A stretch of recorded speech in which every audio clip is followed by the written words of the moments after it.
નમસ્તે મિત્રો, રોની રેસીપી બ્લોગમાં સ્વાગત છે તમારું। આજે હવે આપણે બદામ શેક ને શેરડીનો શરબત ને બધું બહુ પી લીધું।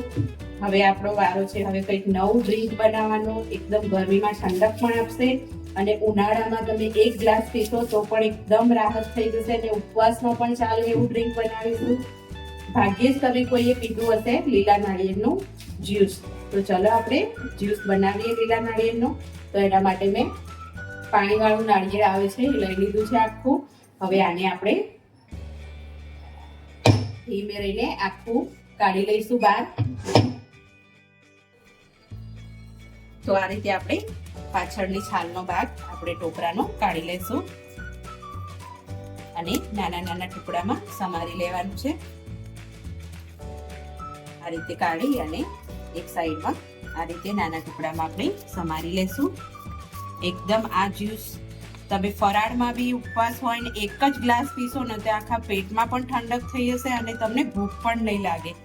એટલું મસ્ત એવું બને છે અને ઉનાળાની ગરમીમાં પણ સારું અને ઉપવાસમાં બી સારું, તો બંને માટે સારું છે। તો આ રીતે આપણે કાઢી લેશું ઉપરની છાલને અને આ રીતે સમારી લેશું બધા જ નાળિયેરને।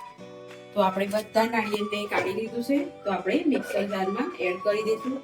જે જ્યુસનો આવે જગ જ્યુસ કાઢવા માટેનો એમાં એડ કરી દઈશું। તો અહીંયા મેં 4 થી 5 ઇલાયચી લઈશું દાણા, અંદર ક્રશ થઈ જાય એકદમ ફ્લેવર સાથે મસ્ત એવી આપણું ડ્રિંક બનીને તૈયાર થશે। અને અહીંયા આપણે થોડી એવી ખાંડ ગળ્યું જે પ્રમાણે ઘરમાં લેતા હોય તમે સાકરનો ઉપયોગ પણ કરી શકો છો। તો આ રીતે પહેલા ખાંડ એડ કરી દઈશું અને આપણે આને હવે ક્રશ કરી લઈશું।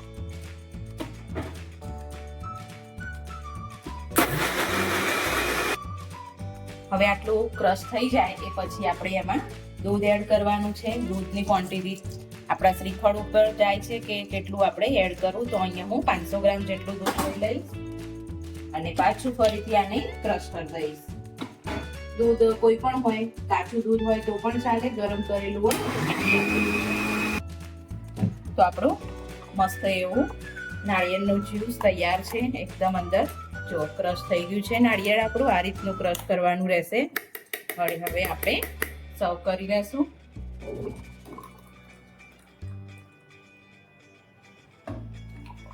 બહુ સરસ લાગે છે ખરેખર આ ડ્રિંક, એકદમ જોરદાર લાગે છે। બીજા કોઈ પણ જ્યુસ પીવા એના કરતા પણ આ જ્યુસ એકદમ મસ્ત જોરદાર લાગે છે। તો હવે આપણે એના ઉપર થોડું ગાર્નિશ કરી દઈશું બદામથી।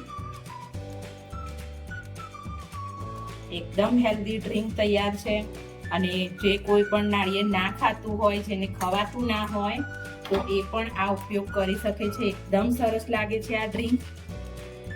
કે કોઈને નાળિયેર ચવાતું ના હોય, કઠણ પડતું હોય એ લોકો તો મસ્ત એવું આપણું નાળિયેરનું જ્યુસ બનીને તૈયાર છે।